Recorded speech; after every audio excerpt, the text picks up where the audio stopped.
Hey, what's going on, everybody? Welcome back to the American Discovery Tour podcast, where we're going to talk about our adventures this week in Maine. That's right, we hit the Northeast, the farthest point we could possibly go. We have a ton of adventures, talk about some amazing, just beautiful scenery that we saw in Acadia, some intimate moments, hanging out with people, getting to know them, kayaking on an ocean inlet, and then randomly joining a bachelor party to round out our week. So we got a lot of good stuff we're going to talk about today. We'll even talk about some of the difficulties in doing a trip like this as well. So we're happy to have you. Get ready to dive in. Donovan, how are you doing today, man? Pretty good. It's about noon right now, and still working on my coffee, so I'm good. Good, glad to hear it. Well, to start off, we rolled into Maine on a Sunday evening, and we were struggling to find a place to stay. We ended up staying in a hotel that night, and we opted for a Hampton Inn. It's great. Most of the hotels we've stayed in are not all that great. Yeah, not the highest quality, and that one was moderate to good. I would say best day we've had, like hotel wise. 100%. And I want to say right now, thank you to the people who've supported this tour. Seriously, we received some donations this week who are helping us along. And some nights we got to go for a hotel. We usually try to keep our spending cheap. As you know, we stay with people in their homes usually. And so the people who've been supporting this tour, amazing. Thank you. You gave us the room to be able to do something like that, and it really makes a difference. So thank you so much. We rolled in there. Beautiful Portland, Maine. Mm-hmm. Unbelievable place. And then we went out and we touched the ocean. Yeah. Yep. Oh, I almost fell in. Oh, did you really? Well, more almost fell on a bunch of rocks.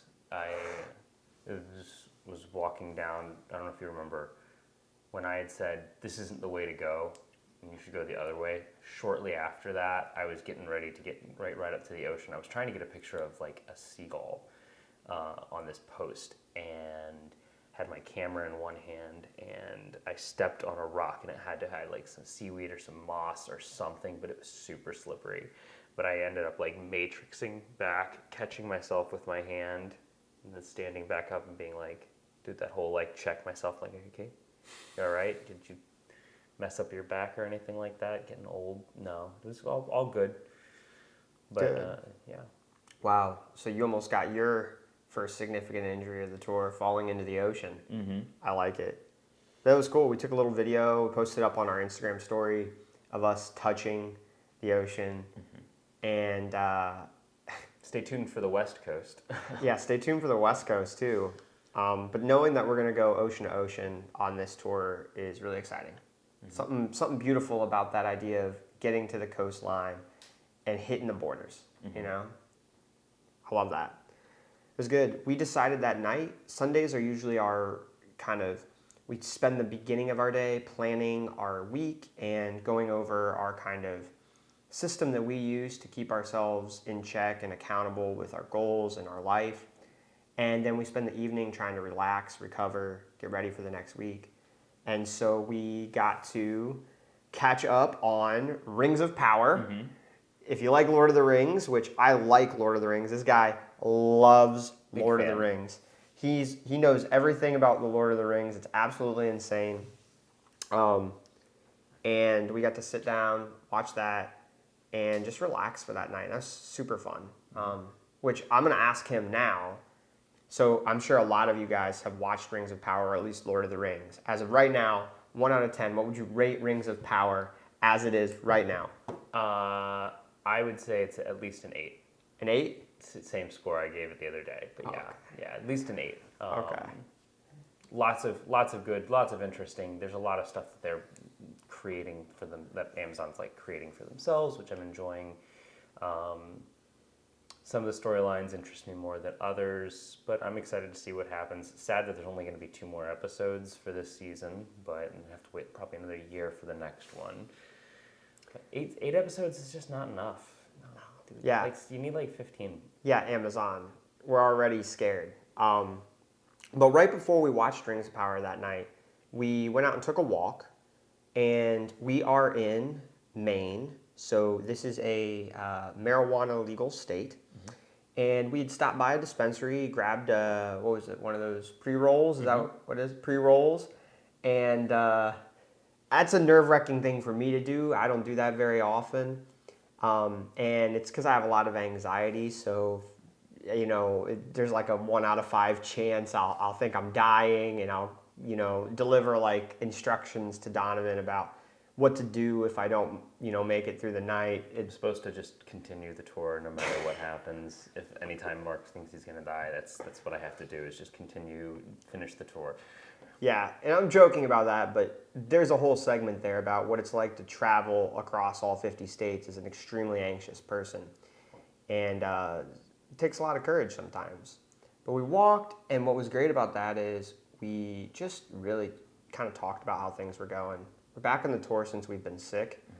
And so, yeah, first full week since we were sick.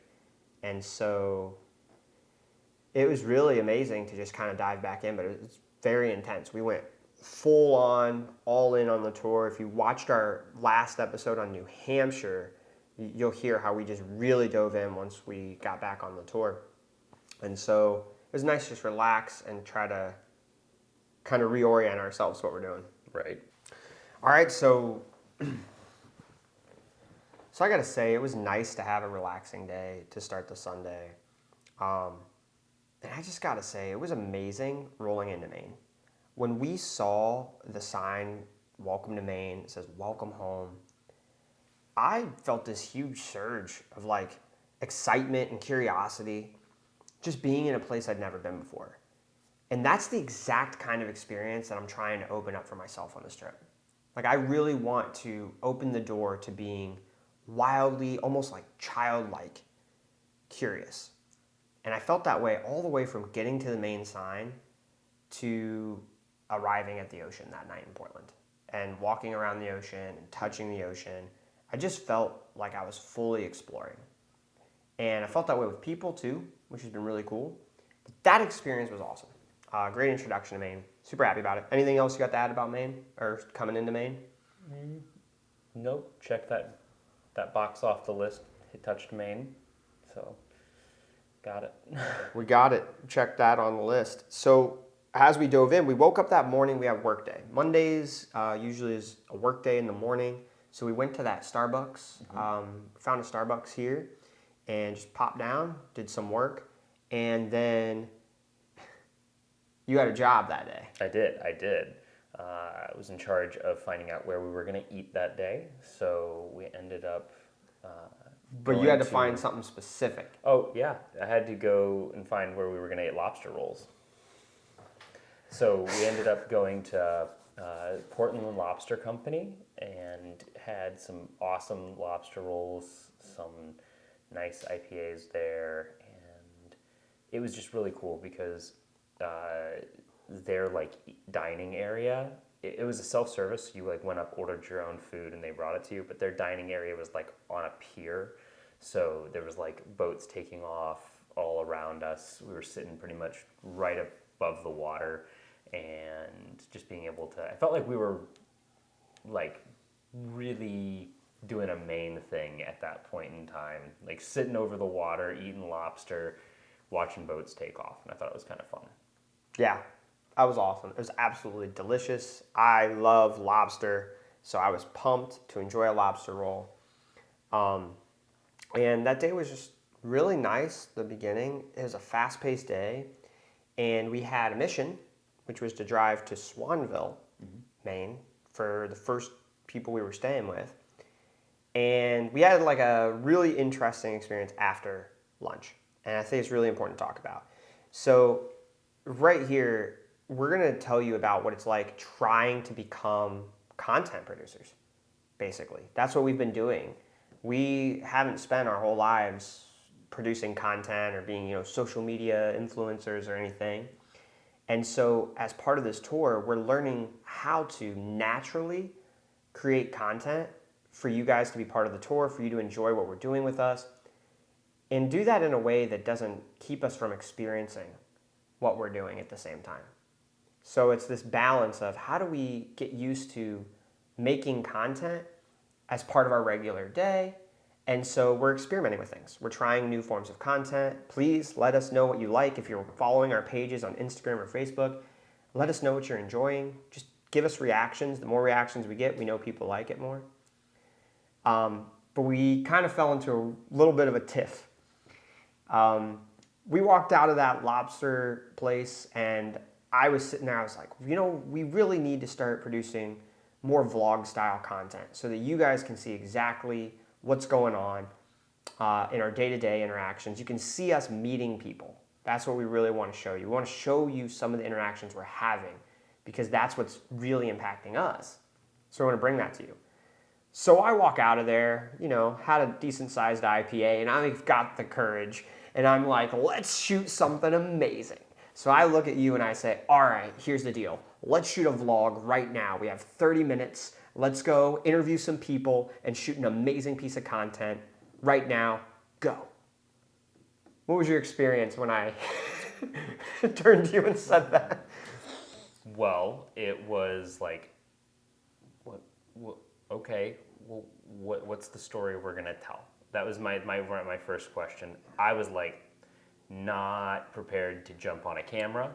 I was prepared. I just pulled my camera out. I was gonna go take some pictures or take some video around the city, but I was not prepared to jump in front of a screen, and so I was apprehensive, to say the least. It was stressful because I usually, whenever I film anything, I have an idea of kind of what I'm going to go into, what I'm going to talk about. I get a little self-conscious when I try to just talk to a camera. So without having even a general roadmap, it's a little difficult. It makes answering some questions in this conversation, in any of these conversations, difficult sometimes as well because I'm constantly sitting here thinking about it's like, well, what do I really want? What do I really think? What do I really X, Y, or Z? Insert the blank. But I was like, okay, well, you want to jump in and do something. We set up the camera. You were like, you don't even have to say anything. And then I filmed you doing your thing. And then you're like, well, do you want to say anything? And I was like, no, not really. Not right now. And you're like, well, I think you should. It's like, you just told me that I didn't have to. And then that spawned a little, as you said, tiff. Yeah, it was, and we're trying to document that and show you because this is the process of doing something new.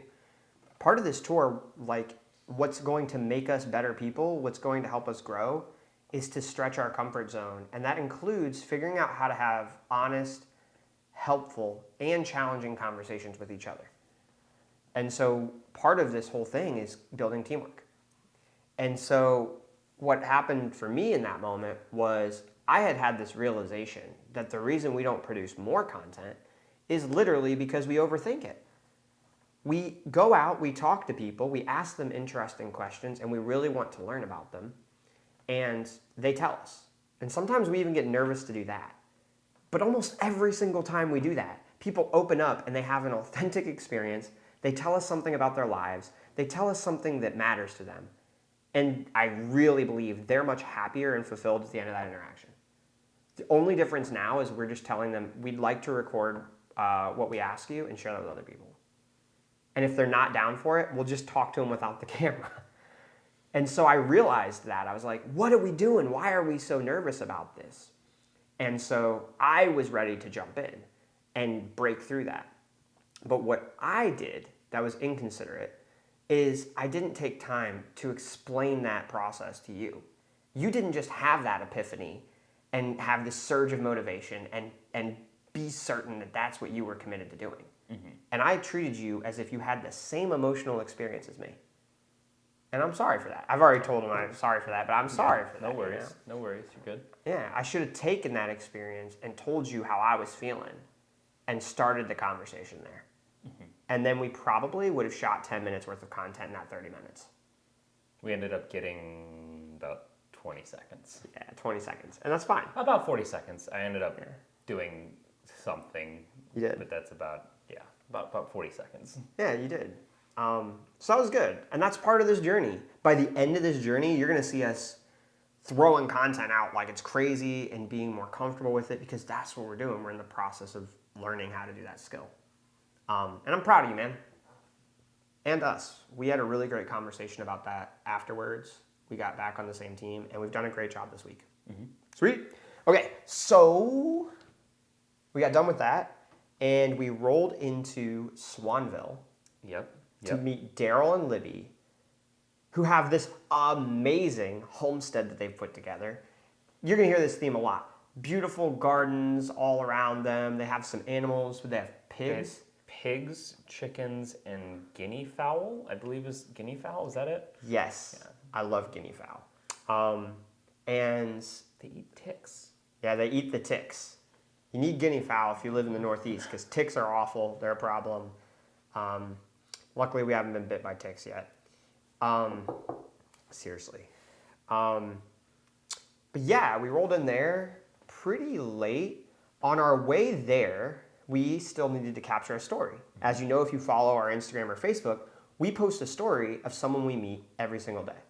So our job is to get out there, meet somebody, and have an inspiring conversation, and then share what we learned. And we rolled into this, it was called Darby's. Mm-hmm. The only tavern, we're in rural Maine, like there's not much open.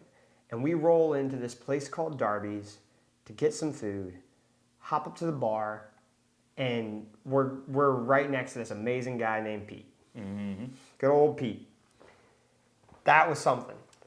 Bricklayer? Right? Started as a bricklayer, built his own business in restoring different things around people's houses. Mm-hmm. Tough guy. Yeah. Tough guy. Really smart something. Guy. Real smart, too. Yeah, real smart guy. And he told us a lot about his life. He'd been through a lot. Mm-hmm. Pete had lost his wife. And at the time, he had an 8-year-old daughter. Yeah. And I really was impacted by that story because Pete had his whole life, he worked all day, and his wife took care of everything at home. And this was common, especially Pete's an older guy. This was really common throughout America to see that kind of family dynamic.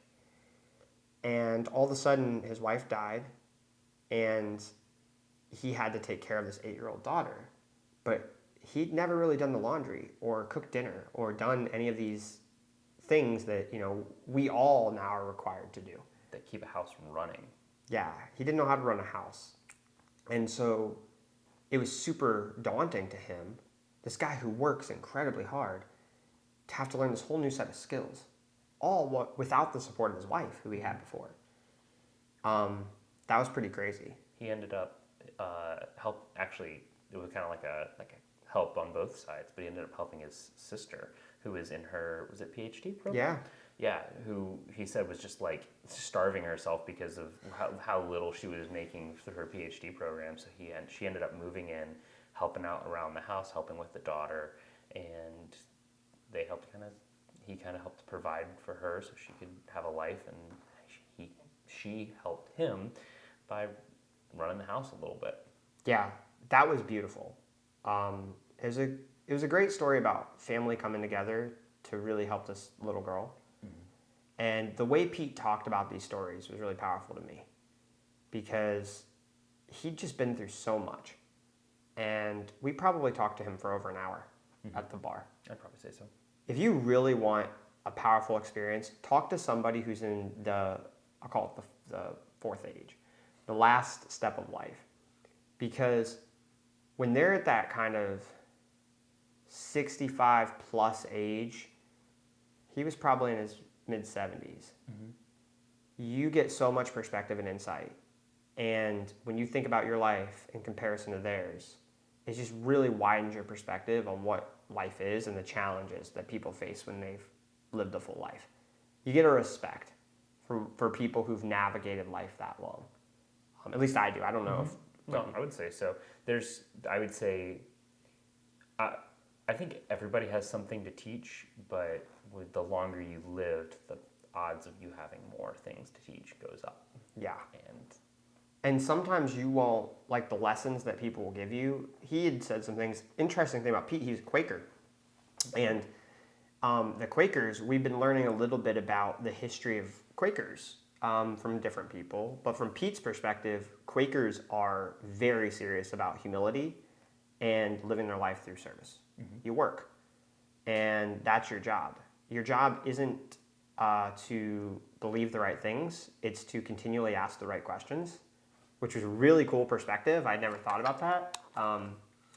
And so when you talk to people who have these different backgrounds, you might notice things and you're like, I don't like that. I would never believe that. That's okay. But at the same time, when you talk to someone who's lived a life where they have believed that for 40 or 50 years, you've got an amazing opportunity to learn about what happens if you actually follow that belief system. And I'll tell you from watching Pete's, what happened was, man just did a lot of work and he overcame a lot of challenges. So I just learned there was some benefits to how he approached life. So that was good. And then we rolled over to Daryl and Libby's house. Yep. Great to see them. We talked to Libby for a while. She was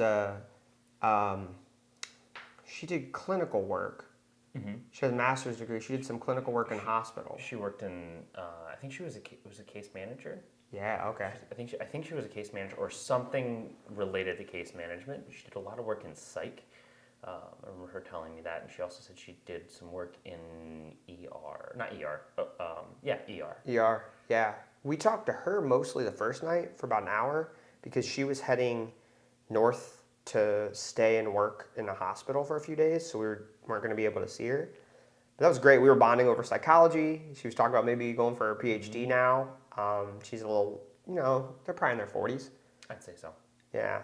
She was talking about that, so we were kind of geeking out over psychology, and I was telling her, you could totally go do a PhD. Did you send her the application? I haven't sent it to her. I need to send her that. But it was fun.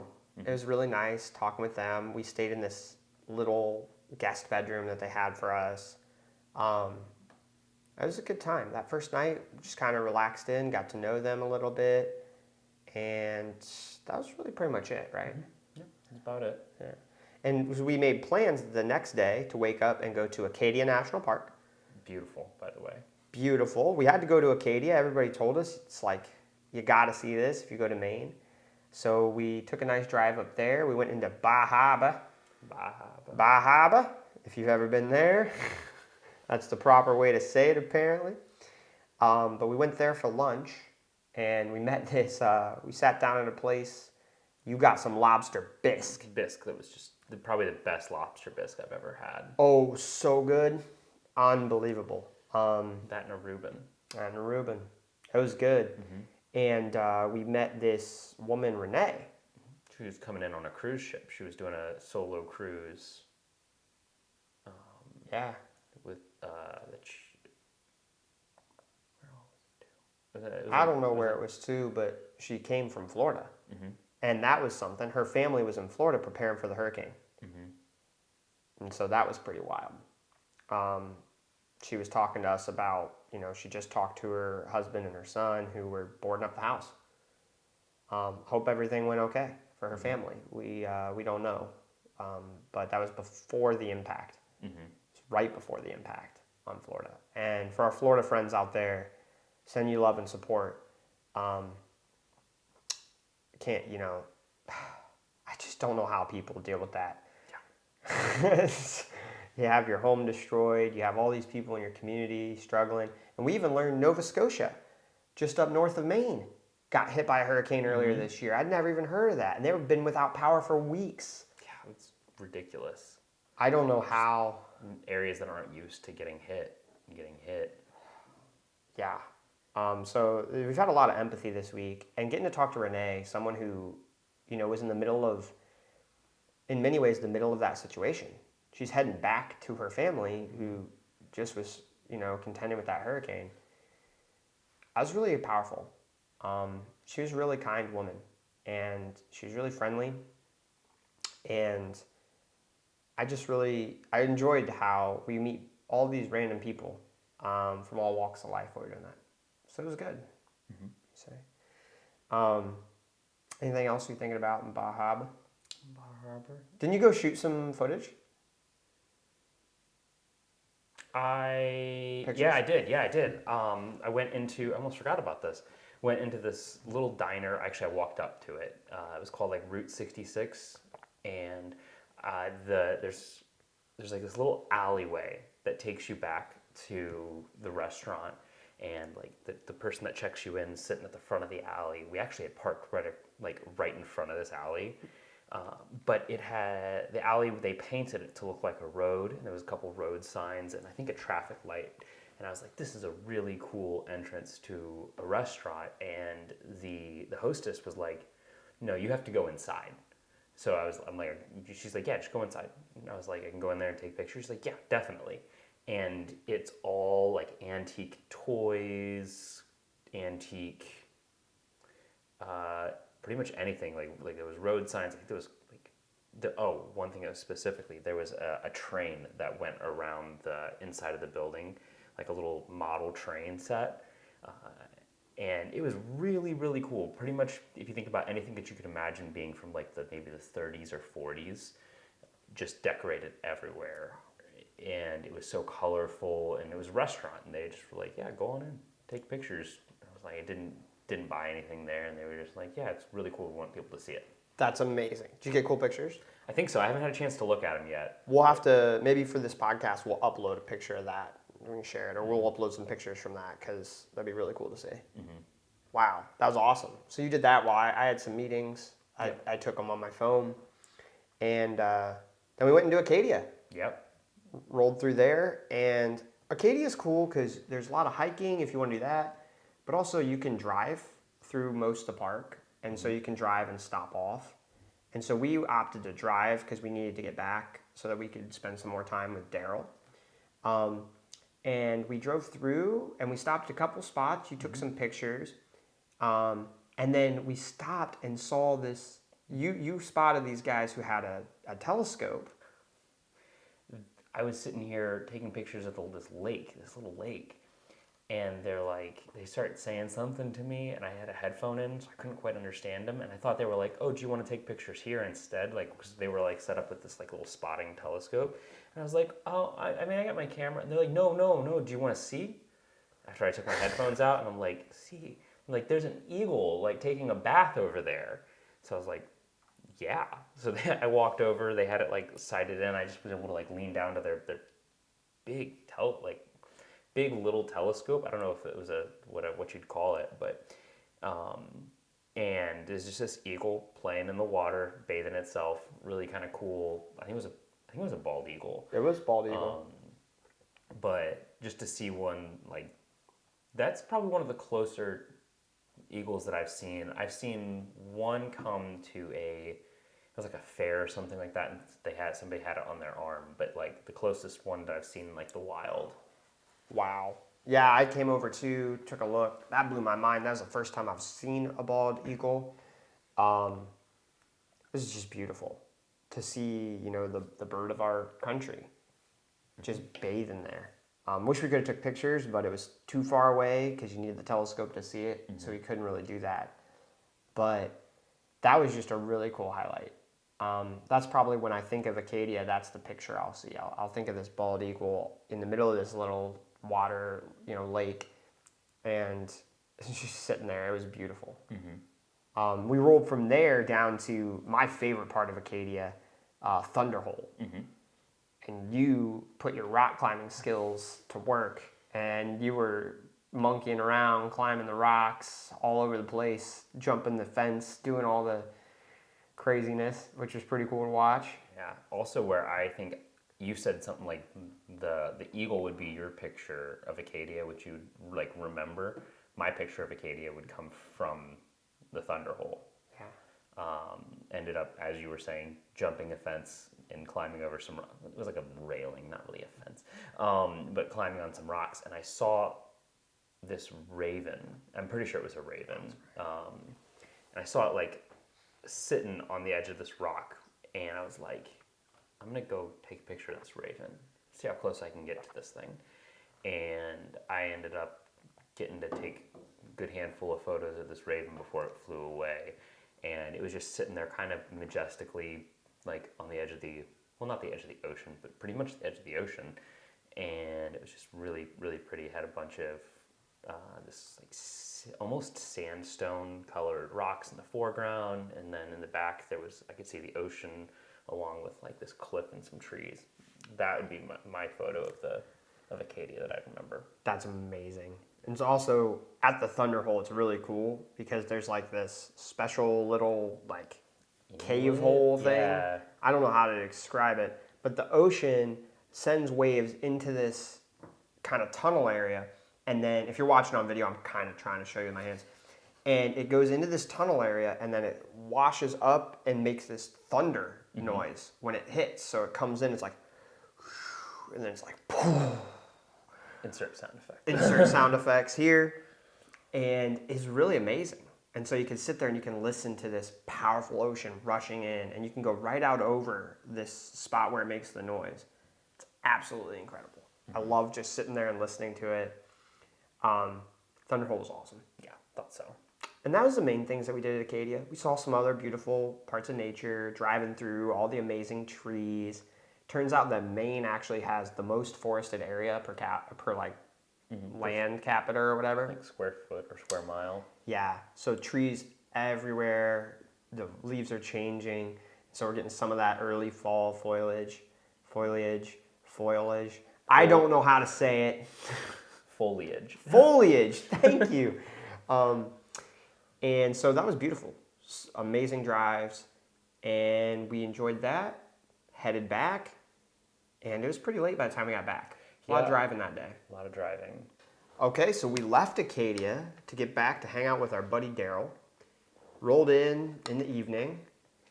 Had a little small talk going. And then you brought us into conversation when you said, "You like whiskey?" And Daryl says, "Yeah." Yeah. Which we knew because they had the largest bar I've ever seen. They like to make lots of cocktails. I didn't even see the bar. I saw like 3 bottles that they had sitting on their counter. Turns out, you must have already seen this, but in their rafters, he had built like bar racks, and they were just like 2 lanes of their rafters that were just full of bottles. Apparently, they have a bartender's Bible, I think is what they called it. Yeah. And it's got like 1,001 drinks in it or something like that.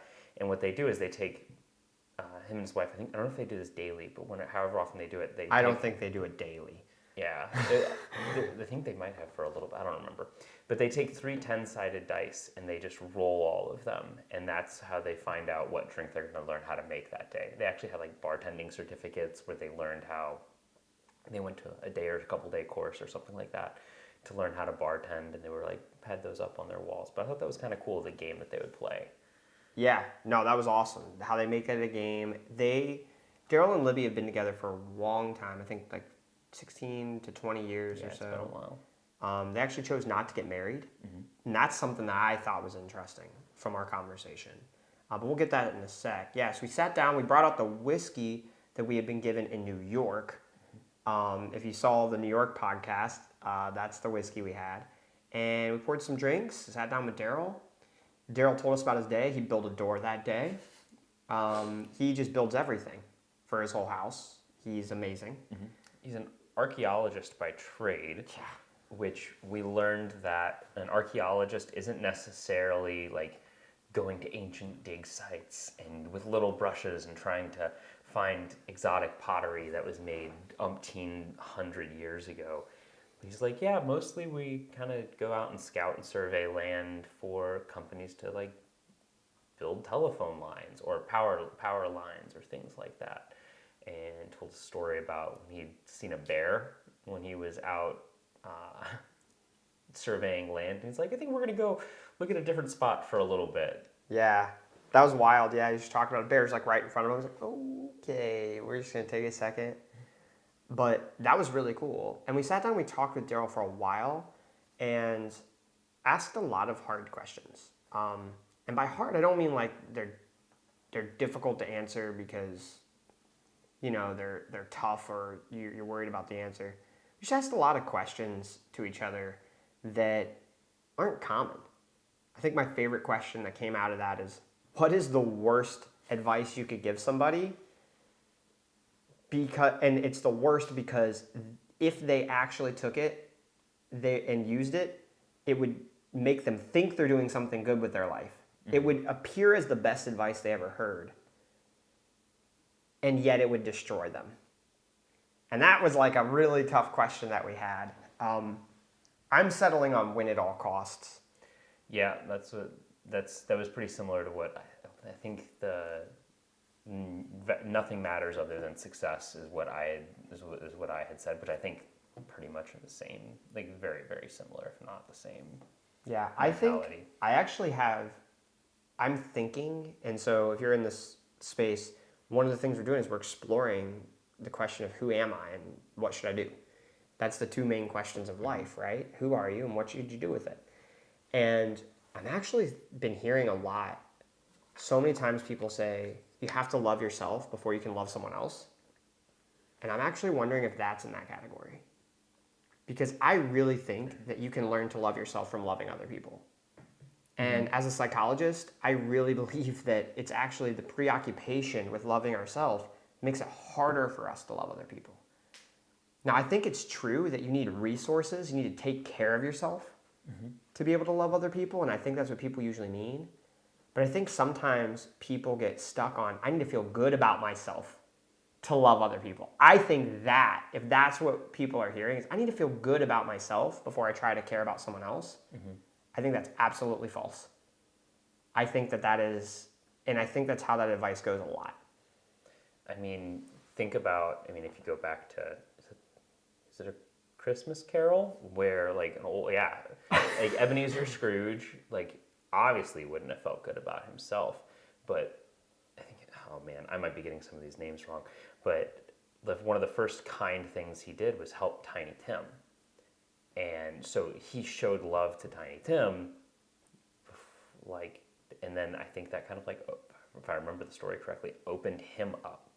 Or wow, I'm going to Christmas movies, and I'm not skipping fall this is amazing. to go to Christmas. Yeah, this is amazing. I'm not a big Christmas person. I enjoy the holidays, but movies and things like that. Even go to look at the Grinch. The Grinch obviously wouldn't have felt good about himself, but he started loving the Who's. And then he started being able to his heart grew 3 sizes that day or 5 sizes that day.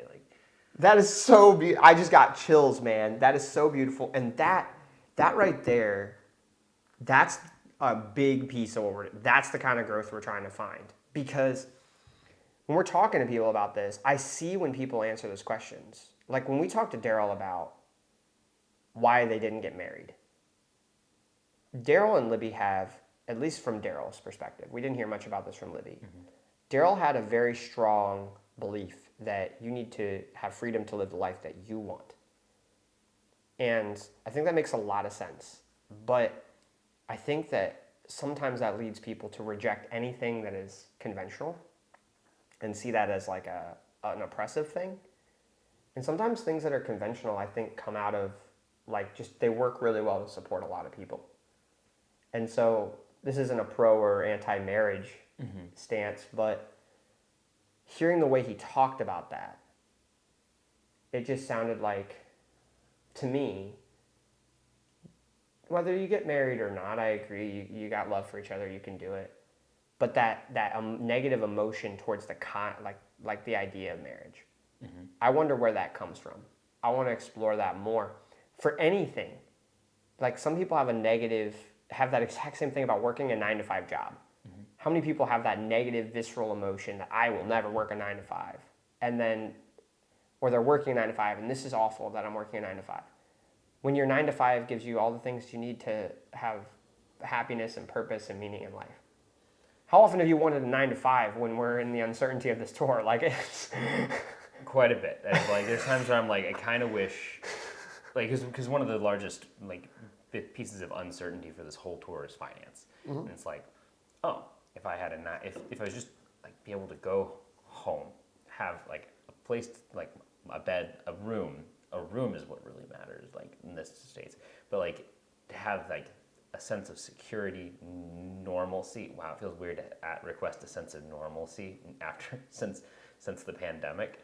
Like, because that was one of the things that was like everybody just wanted for so long, and it's like, oh, we had it, and like now we're jumped out of it again, but for our own making. But yeah, to have a routine, a normal thing. You get up, you go to work, you come home, and you do other things. Then Yeah. kind of Well, you get less stress when you have that. And so just seeing that was interesting. But that conversation was good. Got a good perspective. They seemed like an extremely happy couple, too.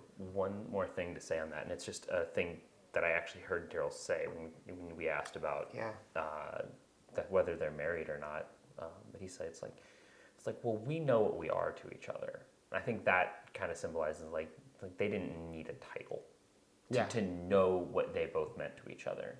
So I think Yeah. ending off that. That makes sense. No, that makes a lot of sense. And seeing that, it seemed like they very much did. They seemed like they had a very authentic relationship. So it was great talking with Daryl, enjoying that evening with him. Learned a lot. Hedgehog puzzle. Hardest puzzle ever. Basically, we played with this little puzzle the entire conversation, and neither of us could get it. And he's a puzzle master, but we could not get it. But yeah, we woke up that day, and we headed to Bath, Maine. We were going to stay in West Bath, but we stopped off in Maine Bath. I think it's Bath, Maine. Bath, Maine, but regular Bath with no coordinate direction. And we filmed our New Hampshire podcast there in their library, which was wonderful. Got some delicious coffee. It was pretty good. I don't know how yours was. You had an Americano. Interesting. Coffee shop that doesn't have Wi-Fi. Yeah, seriously. Why do you do that? They told us that the Wi-Fi was obstructing their cash register system. Nah, they just don't want to pay for Wi-Fi. But it was fine. We walked around Bath, and we embraced our content challenge again. So we walked into Bath. We had plenty of time, and we're like, okay, let's try to create content. And so we came up with an idea. I was going to interview some people on the street. You grabbed the camera. I appreciate you on this. We had a little more warning this time. Yeah, a little more warning, and we'd already set the intention. We're going to keep working on this skill. And so we had a little conversation, probably 5 minutes, where we were trying to get in the groove. And you said, okay, I'm going to go get the camera. We're going to interview people. And I'm going to interview people. He's going to shoot it. He's going to tell me basically like who to talk to. And then whoever he points out, I go talk to them, and we try to get an interview. We tried with some guy who was playing violin on the street. He did not want to be in an interview, but we tossed him a little bit of cash, tried to help him out. And then we found this nice little park, and we shot a little clip for you guys. If you're watching our social media, you'll see it. We asked you an awesome question about your core values. Please answer that. If you're watching this right now, like, just tap it in the comments here. Like, what is your core value? What is a life lesson that you operate your life by? There's so many to pick from, from kindness to excellence, from, creative endeavors, like producing, something creative, to, just being a kind social person, keeping things smooth socially. And if you feel led after that, maybe like give us why that means that to you. Instead of just being kind, if you just want to put your value, great. But if you want to give us a little bit more, can you let us know, like, what does being kind mean to you? Like, what is that? How do you demonstrate that? Yeah, definitely. Or even share a story about the last time you felt like you were kind to someone, or someone was kind and you saw it. That's amazing. We want that. We might even share that content with everybody else if you are up for that. And so we shot a little video of that, and then we realized, oh my gosh, here's a beautiful place to shoot the New Hampshire podcast. So we went and took advantage of that. Library. Got a lot of content produced that day, faced some fears.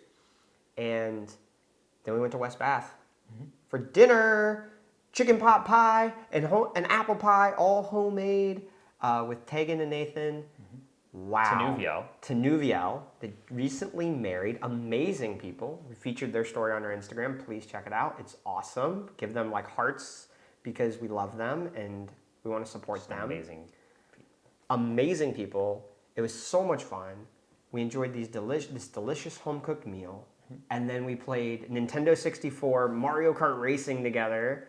Yes. And we just shared stories of our lives. We talked about deep questions. And they were so adamant about being open to experience. that was their first time hosting somebody through couchsurfing.com. And so we were their first couch surfers. Actually, their first guests in their new place as Yeah. well, because they just moved in a couple weeks before. Yeah, and it was this beautiful place, this loft that was part of this $1 million house, and they were able to rent it because they found an amazing ad, and they are right on the ocean inlet, so like the ocean pours off in this beautiful body of water right outside of their house, like a 15-step, 20-step walk. Something like that, yeah. It was amazing, and so that first night was great. We really got to connect with them. It's the first time we've stayed with people younger than us. Yeah, that was interesting. Yeah, we've met people younger than us, but it's the first time we've stayed with people younger than us. And so that was really cool. Want to do more of that. So if you know people in their early 20s who we could stay with, reach out to us. Tell us. Yeah, Anywhere in the across U.S. the country, as long as it's pretty much not in New England. We pretty much got that one. We've got a couple more states, but as long as it's not there, we pretty much can be anywhere. Yeah, so reach out, tell us, because that's how we've been staying with people. We find people randomly online, and then people who just tell us about, like, oh, I know this person. We'll coordinate with them. We'll talk with them. We'll show them all the reasons why we're safe to have over. Make sure they're cool. Like, don't send us to, like, a murderer's house. But other than that, we'll stay with about anybody. And Good for you if you're friends with, like, a murderer. Like, they need friends, too, but... Yeah, good for you if you're a friend. We'll work on different phrasing. Amazing empathy you must have. Good job for the empathy. Or maybe no empathy, and maybe we should not. I don't know. But that's a tough one. But we hung with them that night, woke up in the morning on Thursday, and our goal was we were going to hit a coffee shop, the no Wi-Fi coffee shop, and we were picking up a few things in town, and then our job that day was to explore and kayak on the ocean with them. And first time kayaking for me. Same here, first time kayaking. Always wanted to do it. I've been in a canoe before, and I'm like, I don't know about this whole canoe thing. Always worried somebody else is gonna tip it. Canoes tip over fairly easily, from what I understand. And then you have to sing songs in order to get everybody to like to be able to go to actually the right place at the same time. So you're not just like spinning in circles. But so being able to do that independently with a kayak was so much more fun. It's like, oh, I want to go to that place. Cool. Yeah, that's funny. Water sound effect. It was awesome. But before we got there, I hit my head on a window. So the window was open, and I was walking up the stairs and I had a hat on. And so the bottom of the window is like right here. And I'm just walking up the stairs, and I just smashed my head right on the window. They heard it inside. Nathan and I were inside. We're like, oh boy, what was that? Yeah, I hit it hard. And I was worried for a second. I hit my head really hard, so I was feeling a little woozy. Luckily, my hat that I had on, it hit a harder surface on my hat. And so I think that kind of protected me. Cap saving you. Yeah, thank you, Ohio State athletic wear. And so the whole morning I was anxious because I was thinking about going out kayaking on this open body of water. It's huge. I don't know how to kayak. I'm going on this water, and I'm thinking, what if I'm concussed and I pass out in the middle of the kayak? I was like, oh no, you know? We'll tow you back in. Yeah. But that's, for me, I have such a high degree. I have a generalized anxiety disorder and a panic disorder. And so what that means is that my stress system can just get activated really, really fast, randomly, or with very little trigger. And my brain thinks, oh my gosh, something very bad is about to happen or is happening. And even when nothing's happening. And so as a very anxious person traveling, all these things, they can be really difficult to contend with. I embrace that because one of the ways I've dealt with those things is to learn how to calm myself when everything's fine. And so this was one of those moments where the whole day I was super anxious. Mm-hmm. And I just kept, embracing the techniques I use through mindfulness and some grounding techniques. It was amazing. And getting on that water, the second we got on that water, I was in so much peace. It was so beautiful. It was so relaxing. It was so mind-opening and expanding to just be cruising through this picture perfect movie scenery for a couple hours. I can't even express how amazing that was. So you should do it. You should stay with Tegan and Nathan on couchsurfing.com. But seriously, it was incredible. Anything else for you on kayak? I would just say it was a really, really great experience. Got to see a bunch of cool birds. It was a blue herring, I believe, as well. That was the one big bird that was on the rocks. That was kind of cool, just to see these birds that are just trying to catch their meal for the day. I think Tegan had said something that the last time they were out, a bird swooped in, caught a fish out of the water right next to her kayak, and that was kind of cool. We saw these fish jumping all over the place, going around islands. But yeah, I'd say it was just a really wonderful experience, and you learned not to throw your oars super high in the air. When I first started paddling the kayak, I was tilting my oar. If you're watching the video, I'm just demonstrating. But I would tilt my oar really high up in the air, and then I would splash myself. So I was just like splashing water on myself for the first like 10 minutes constantly. I was like filling my kayak with water. It was great. Luckily, I figured it out. I got it figured out, and then I was no longer splashing myself. But it was pretty funny. It was good. We enjoyed that trip, came back in, and then we made some homemade dumplings. Yeah, dumplings. That was fun. It was. We got to learn we watched a video on like how to make like 6 or 7 different styles of like folding the dumplings. So we were all experimenting, trying to learn these different techniques together, from a triangle to a volcano. Yeah. And mine just all looked like Beautiful. weird. Yeah, they were awful. It was funny. No, beautiful. It was funny. I don't think I made one. I could do the triangle one. That was about it. And then all the other ones, they just like, it was not good. But it's still fun. And we enjoyed those with, they gave a little bit of sake, and they also homemade limoncello. Oh yeah. Yeah, which limoncello is a Italian liqueur that you make with Everclear and then having it sit with lemon. Lemon zest or rind. Yeah. Not the white part, but just the outer layer of the lemon. Yeah, for quite a while. And then it creates this, and they had that at their wedding. They had some left over, so they gave us a little glass of that to try. It's really good. And we spent the evening out by the fire with homemade marshmallows. Best marshmallows I've ever had. Best marshmallows ever.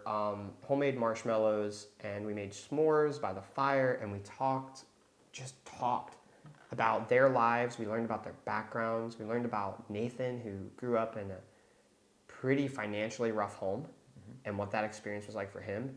We learned about Tegan and her life navigating school, and how she poured herself into school and worked really, really hard to get scholarships to try to make it out of the place she was in and find a better future.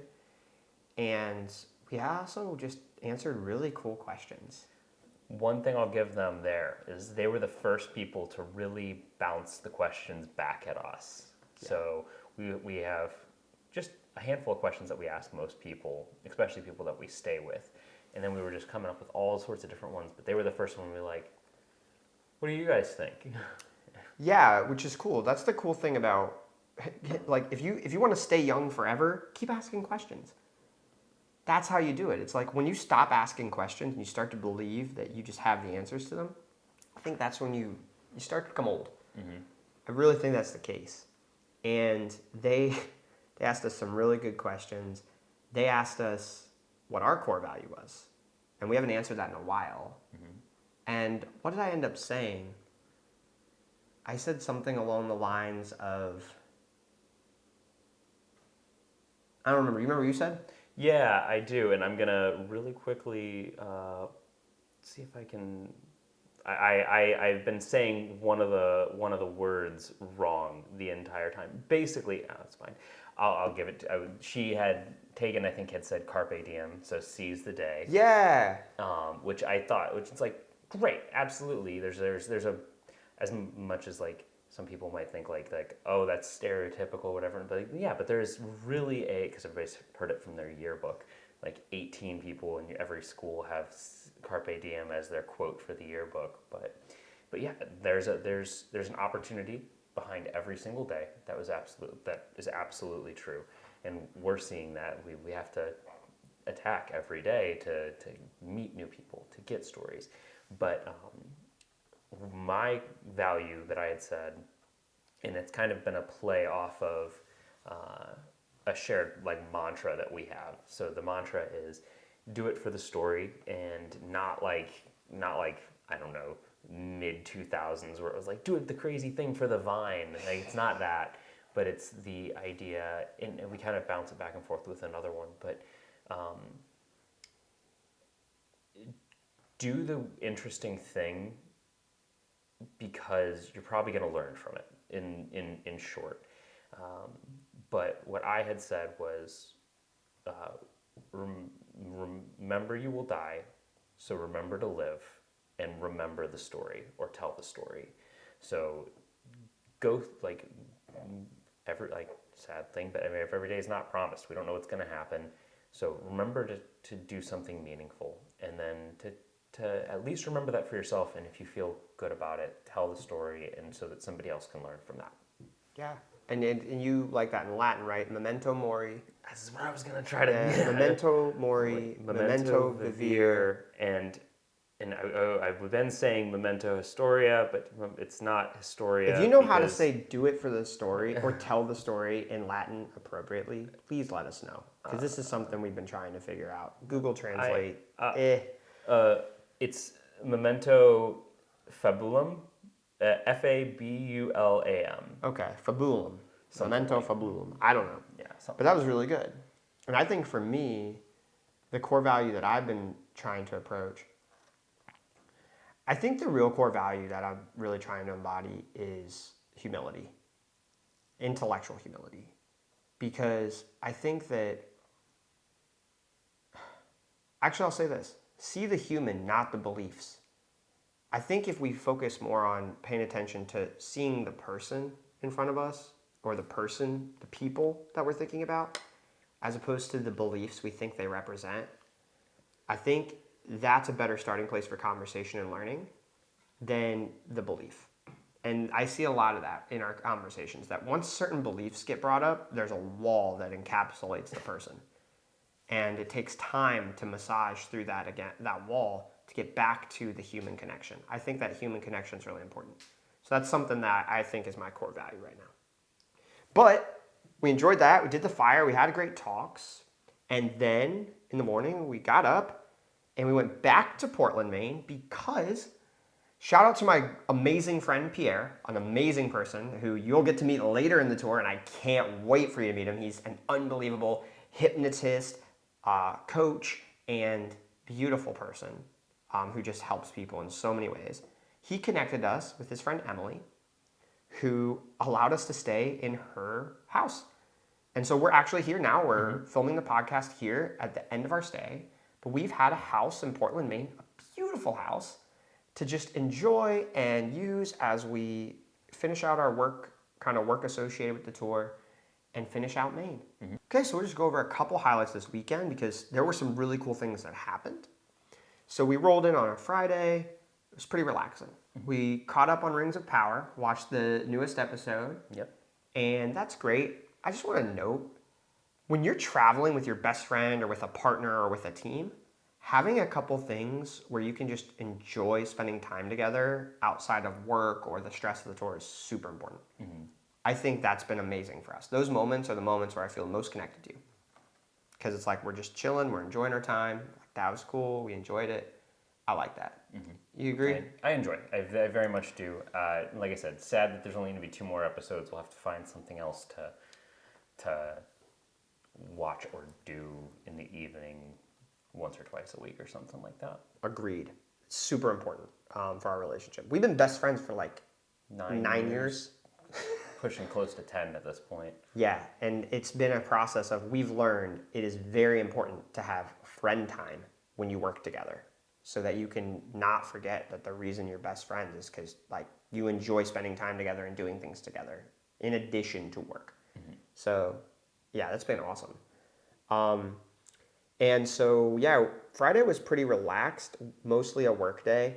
Saturday, woke up, we had a couple different things that we had to take care of, and then Did a bunch of work throughout the day there too. yeah, a lot of work, and then we rolled into round one, which is an arcade. We had saw this place before.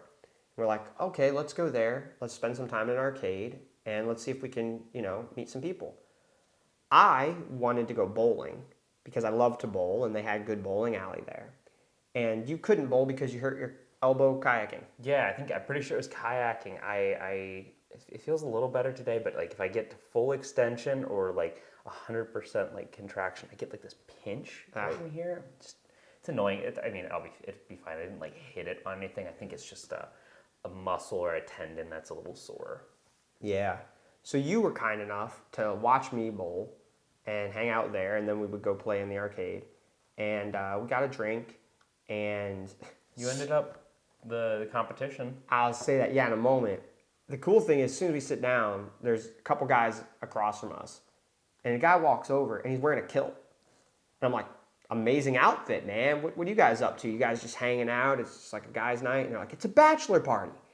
And so we start talking. This guy, Nathan, we talk about him on our story as well. You should check it out. Guy makes some of the most amazing things. He's a blacksmith. He's a 3D printer. He's a woodworker, leather worker. I mean, this guy makes everything. And we talked with him, and we're having a great time. A couple big moments. At this bowling alley, randomly, the workers will come over and they'll say, all right, it's time to win a prize.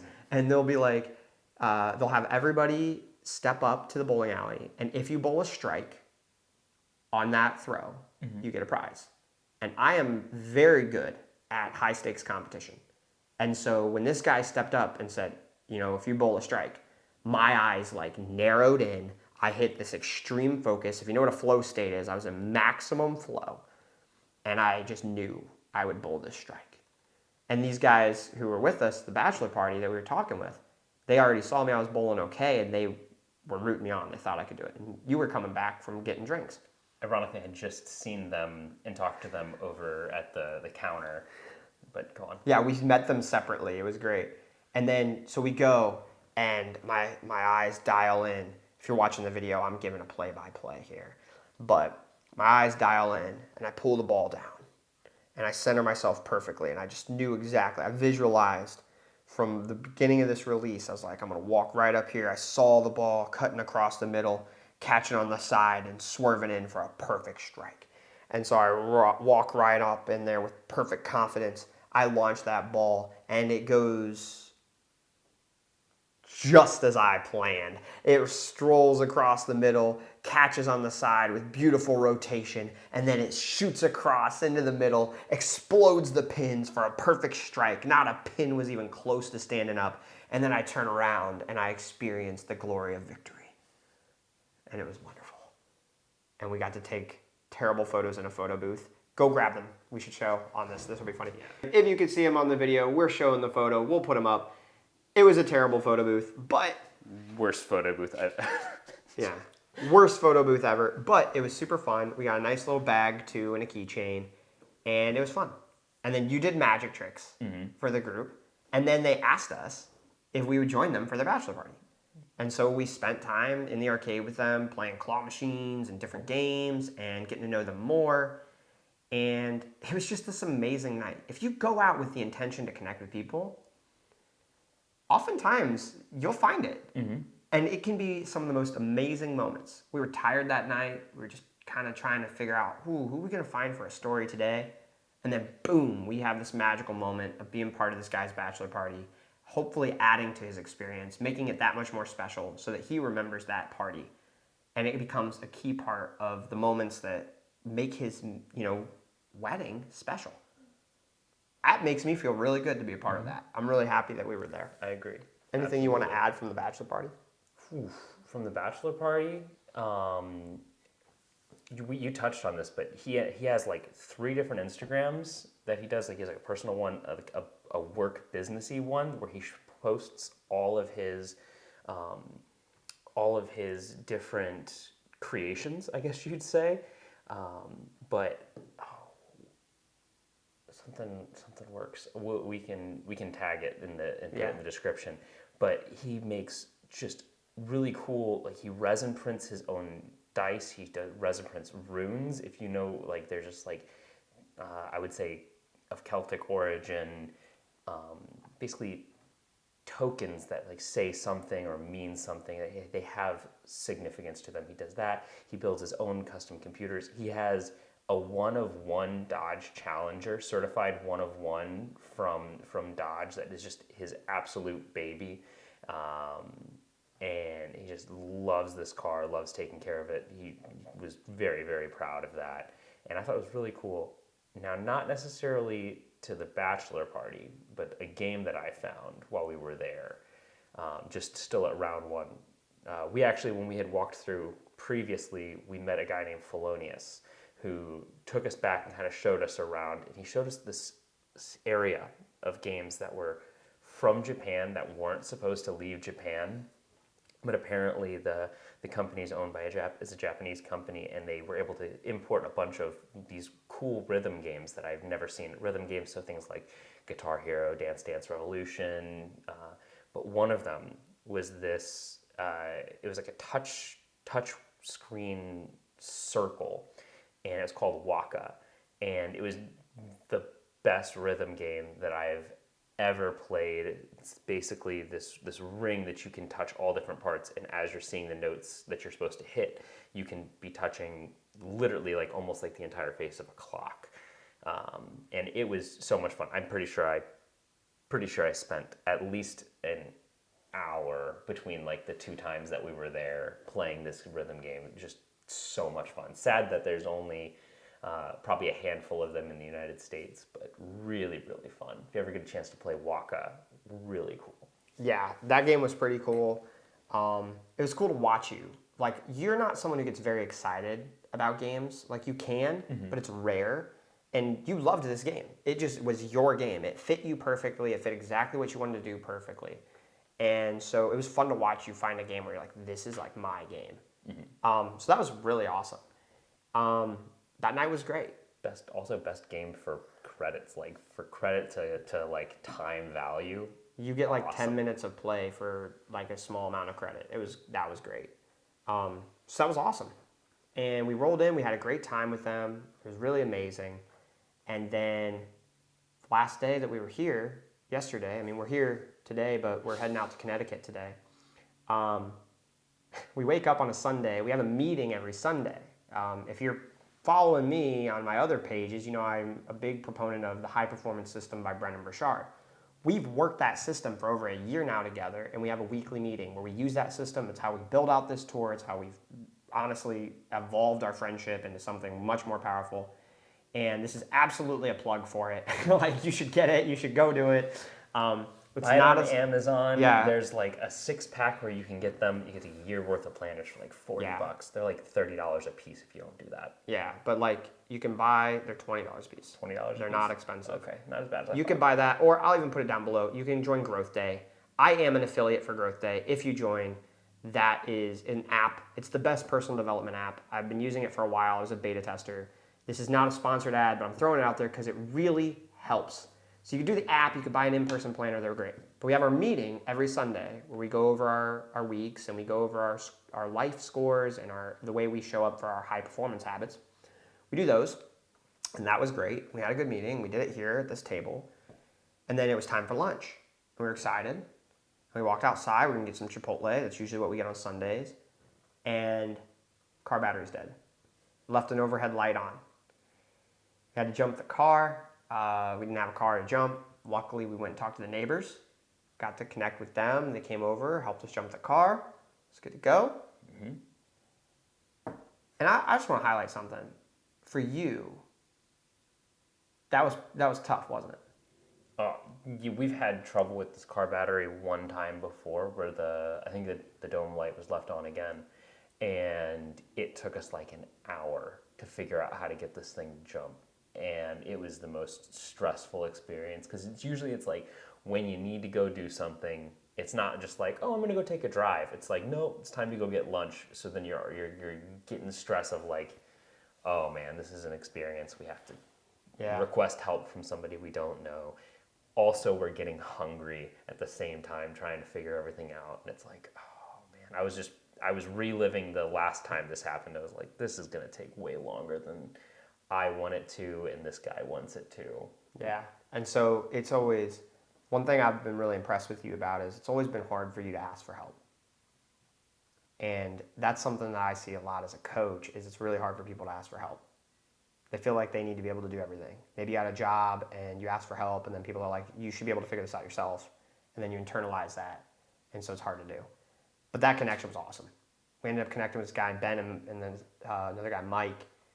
And we had a really nice, heartfelt conversation while they helped us out and helped us along. And so that was really beautiful. And then we go out, we're heading to get lunch, and we're driving the car around to make sure the battery can charge. All of a sudden, our brakes go out. Turns out, you had pulled the emergency brake, or the parking brake, for when we had got the car backed up, and we had driven with the parking brake on, which that could destroy your brakes completely. Luckily, it didn't. But our brakes went out in the middle of driving. We pulled up into this spot, and we spent about an hour trying to figure out how we'd address the brakes. Good news is, whatever we did not destroy the brakes. Probably just, we're going to keep the technical stuff out of it. Probably with something like air in our brake lines. But our brakes are great. They're working amazing. We tried them out. Checked them this morning. We're good to go. So we got lucky. But we thought we were going to have to get brakes. We were going to be stranded here until we could get into a shop. All the shops were closed. And that's part of this. That's part of the adventure. Part of the adventure is hitting unexpected roadblocks along the way. We've hit sickness. We've hit some car trouble. We'll hit more car trouble. We're going to run into those challenges. And honestly, the support from people like you who are watching and listening to this podcast, who've been following along on our tour, as we're gaining momentum and we're sharing these moments, thank you. That's what keeps us going. That's what tells us this is meaningful. We're going to stick it out. And so it was a good day. We ended our day watching an amazing movie that you had not seen. It's my favorite movie, Good Will Hunting. If you haven't seen it, you should watch it. It stars Robin Williams, Matt Damon, Ben Affleck, and the list goes on of awesome people. It's a really powerful movie. And we enjoyed that together. We had a great evening. And now we're embracing the next week. We'll be heading into Connecticut this week. It's going to be an amazing time. We might even get to fly. We'll let you know about that. Like literally fly. And yeah, so I think that's a good way to wrap up our podcast. A little bit of a long one. If you bear with us, thank you. You know, let us know what you want to hear. Let us know what more you want to see. Let us know what kind of content you want. And come be a part of this tour. There is just an open opportunity here for you to help build this movement, for you to step in and be a part of this with us. And we want that. We want you to be a part of it. We'd love to do anything we can to feature more people, more voices, to learn about people, to embrace curiosity around people. If you're not already following this podcast, please follow the podcast. If you're on YouTube, go ahead, give us a like, subscribe to the channel, and wherever you're listening, give us all the engagements because that helps us get that content out there so people can at least see it and have an option to be a part of this. And then I just want to thank you. It's been great to have you here. Thank you, Donovan, for the podcast today. And we will see you in the next episode of the American Discovery Tour. See you, everyone. See you.